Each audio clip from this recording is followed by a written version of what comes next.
एक व्यक्ति 1400 रुपए में एक साइकिल खरीदता है, यानी खरीदना सीपी बताया था, सीपी कितना है 1400, समझे ना। और जब बेचने का नंबर आया तो कितने में बेच देता है 15% यानी 85%। यही बात थी। तो तुम लोग बताओ सीपी 100% होगा कि नहीं, समझाई थी सीपी 100 मानो। और इनके साथ सीपी कितना है 14 गुना ज्यादा है। तो एसपी भी कितने गुना ज्यादा होगा 14 50 70 0 8 लगी 7 14 8 112 112 7 119 एसपी हो गया तुम्हारा 1190 रुपए। कुछ नहीं हुआ 14 था उसी का मल्टीप्लाई कर दिया। भाई 651 में एक बस बेचने पर 7% की हानि होती है। 7% की हानि हो जाएगा। फिर भी देख लो एक बार 93% रहेगी 7% हानि का मतलब। और ये चीज कितने में बैठता है 651 दिया है 91 तो यहाँ से 1% की वैल्यू होगी 651 बटे 93। ठीक 7 बार जाएगा यानी 1% वैल्यू कितनी आ गई 7। और सीपी पूछा गया सीपी कितने परसेंट निकालना होता है 100। Okay 100% value. अब 2 जीरो उधर चिपकी तो 2 जीरो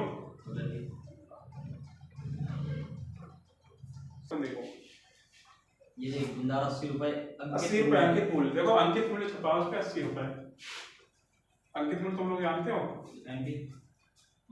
अंकित मूल्य का मतलब होता है तुमको गाड़ी बलेनो दिखाई है दे दी जाए स्कॉर्पियो सेम वही हाल है। छपा तो 80 है लेकिन क्या 80 मिलेगा नहीं कुछ और में मिलेगा छूट मिलके। ठीक अब वो छूट उसमें दी गई है 5% की 2 छूट उसमें लिखा है 5% की 2 बार छूट। तो बताओ ये चीज कितने रुपए में तो मिलेगी। देखो समझा पहली छूट में निकालना छूट का मतलब इसको होता है डिस्काउंट। डिस्काउंट कितने परसेंट है 80 पर 5%। 20 चौक 80 30 पंजे 100 5 से 5 का यानी पहली बार जो 5% थी उसमें छूट कितने रुपए बनी 4 रुपए। ये पहली बार की बात है। तो अब चीज कितने रुपए की रहेगी 76 की। अरे भैया 80 में 4 की छूट कर दी तो चीज कितने रहेगी 76 की। एक बार 5% दे चुके हैं और देना कितनी बार है 2 बार उसमें लिखा है। तो एक बार और करें 5% 10 हो जाएगा कि मैं 10 क्यों करूँगी 76 का 5% सक्सेस से होता है बार बार चलेगा। तो ऐसा नहीं 5 में 10 कर लो समझेगा 2 बार है पहली बार 5 दूसरी बार 5 ये थोड़ी हुआ एक बार 10 कर लो। ठीक अब काटता हूँ 5 से काटा 20 कोई दिक्कत नहीं सर।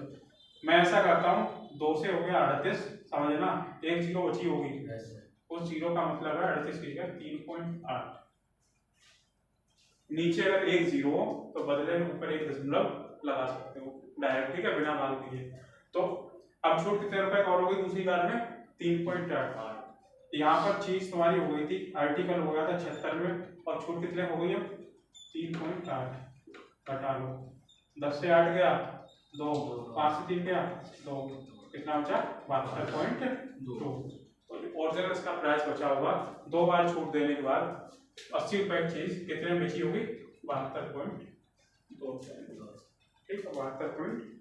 एक विक्रय योग्य वस्तु क्रमशः 3 विक्रेताओं के हाथों में जाती है। कितने विक्रेताओं के हाथों में 3 मतलब पहले तुम्हारे पास थी तुमने इनको बेचा इन्होंने किसी और को बेचा तो 3 हाथों पहुंची कि नहीं।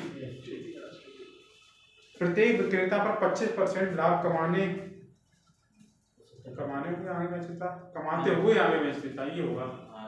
मतलब तुम्हारे पास चीज थी तुमने इसको बेचा 25% लाभ इन्होंने किसी और को बेचा 25% लाभ। समझाता हूँ कैसे क्या मैटर है तुम लोगों को ऐसे ही हो अपना अलग आइडिया लगा दे। तुम लोगों के हिसाब से बात ही है पहले विक्रेता के पास 100 रुपए थी तो दूसरे में 125% लाभ है फिर का तीसरे में फिर 25 जोड़ दो ऐसे थोड़ी परसेंट बढ़ता है। अरे इस 125 का 25% फिर से करोगे तो 150 नहीं आएगा कुछ और आएगा। हाँ तुम्हारी बुद्धि बिल्कुल घिसी हुई है कि पूरा चैप्टर तुम पढ़ चुके हो ये सोच है फिर भी वैसी ही बातें कर रहे हो वैसी रहेगी। ठीक समझो पहले को 25% लाभ पर बेचा मैं समझाता हूँ क्या करो 25% का मतलब है 1/4 होता है कि नहीं 25/100 तो 4 की चीज कितने में बेची होगी 4 की 1 में 4 की चीज है 1 का लाभ हुआ 4 की बेची होगी 5 में। कैसे कितने तेजस्वी इंसान है। फिर दूसरे पर 25% का लाभ 4 से 5 ही लिखना पड़ेगा। 25% का मतलब ये 1/4। बोलो इतनी बात समझ में आई कि जितना मैंने कहना चाहा। 3 व्यक्ति थे, सब 3 ही व्यक्त है। 25% का लाभ है, सब पर 25% का लाभ है। यहाँ तक बात क्लियर है? अरे बोलो भाई क्लियर है? ठीक, गुणा कर लेता हूँ। इधर बना 64, उधर बना 125। अब जो 250 दिया गया है वो लिखा है तीसरे विक्रेता का। तीसरा यही है, इसका विक्रेता इसका कितना बना 125, यहाँ तक का दिया गया। 125 की वैल्यू दी गई 250, दोगुना है तो इसकी वैल्यू कितनी हो जाएगी? 128। नमक की कीमत में 20% कमी हो जाने पर एक व्यक्ति 100 रुपए में 4 किलोग्राम। देखो नमक में जब कमी होगी, जब किसी चीज के प्राइस डाउन हो जाते हैं तो चीज तुम कम खरीदोगे, ज्यादा खरीद पाओगे 3 रुपए में, ज्यादा खरीदोगे। तो ये बात तो सही लिखी है। और वहीं पे लिखा होता कि प्राइस में कीमत में वृद्धि हो गई तो चीजें कम खरीदता है, कम खरीदता। तो ये सवाल सही है गलत? सही है ना, थ्योरी सही है। रुपयों में कमी हुई, चीज ज्यादा खरीदी उसने, बिल्कुल सत्य बात है। तो आगे उन्होंने पूछा कि बताइए कि घटी हुई कीमत क्या आती है। 2 कीमत हो गई, एक तो जो रेट पहले होंगे वो, और फिर जो कम हुए होंगे घटे हुए पूछे। तो बताया जाए फिर। ठीक, सुनो 20% की कमी हो गई। 20% का मतलब है 1/5।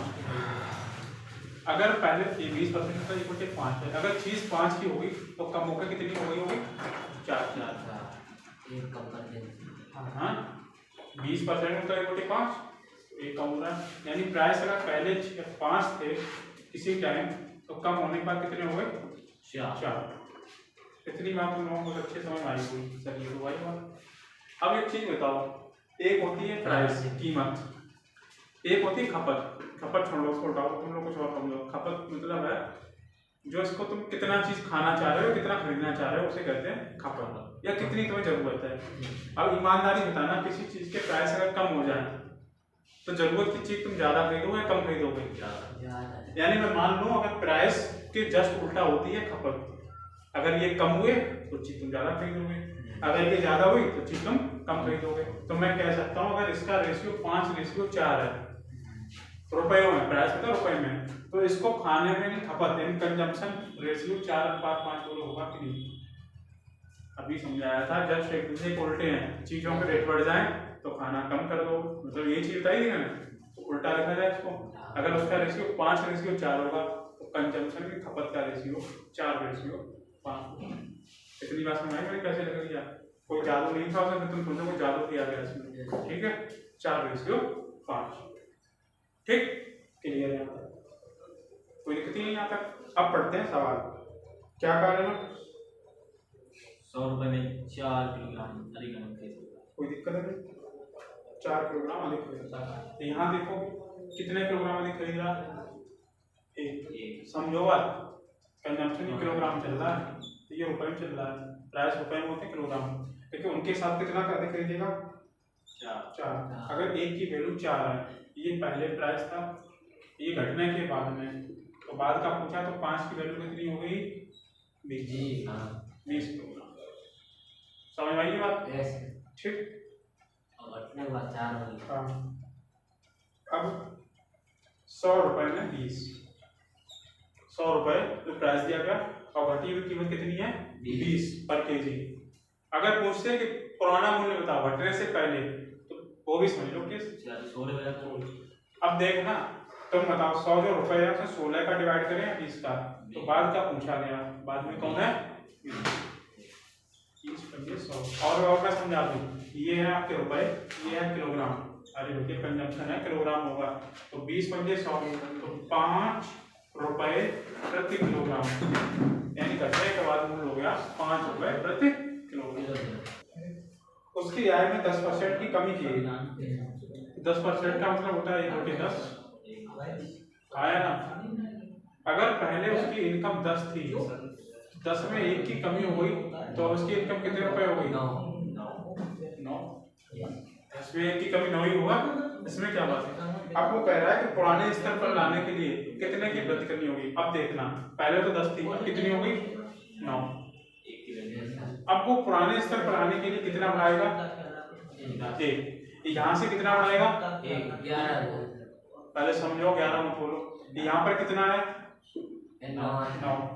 9 से कितना बढ़ाना है? 1 बढ़ाना है। परसेंट के वजह से बढ़ाना है।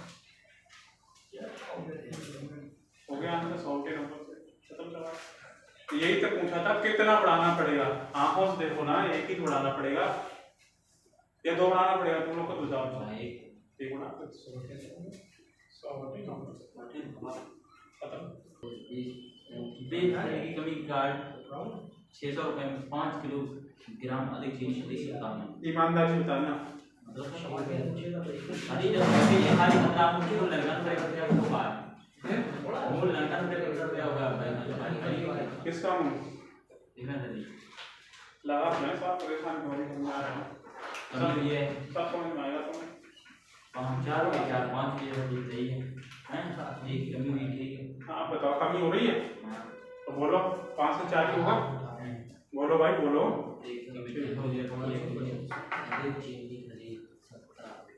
तो कंजम्पशन कितना होगा? खपत 4 से 5। यहाँ तक तो बात रटी हुई है तुम लोगों की। ठीक अब बताओ। 20% हाँ यहाँ पर कितना इंक्रीज हो रहा है? 1। उनके साथ कितना इंक्रीज हो रहा है? 600 रुपए है। ये क्या लिखा? 5 कंजम्पशन की बात करो ना। कंजम्पशन किलोग्राम में इसका एक किलो 5 किलो। हाँ भाई देखो इसका मतलब किलोग्राम, तो इसके जगह किलोग्राम है तो किलोग्राम वाले की तो बात करेंगे यहाँ पर। तो 5 किलोग्राम है, 1 की वैल्यू 5 तो 4 की 20 5 की 25। मतलब ऐसे ही लिख लिए, जरूरत नहीं है उसकी, बता दूंगा लिख लिए। ये तो समझते हो 1 5 4 24। ठीक हो गया। फिर 20 का पूरी मतलब 4 तो 600 बटे 20 दिए। हाँ 600 बटे 20 600 रुपए दिए थे। और शायद ये पूछ ली दरबार है।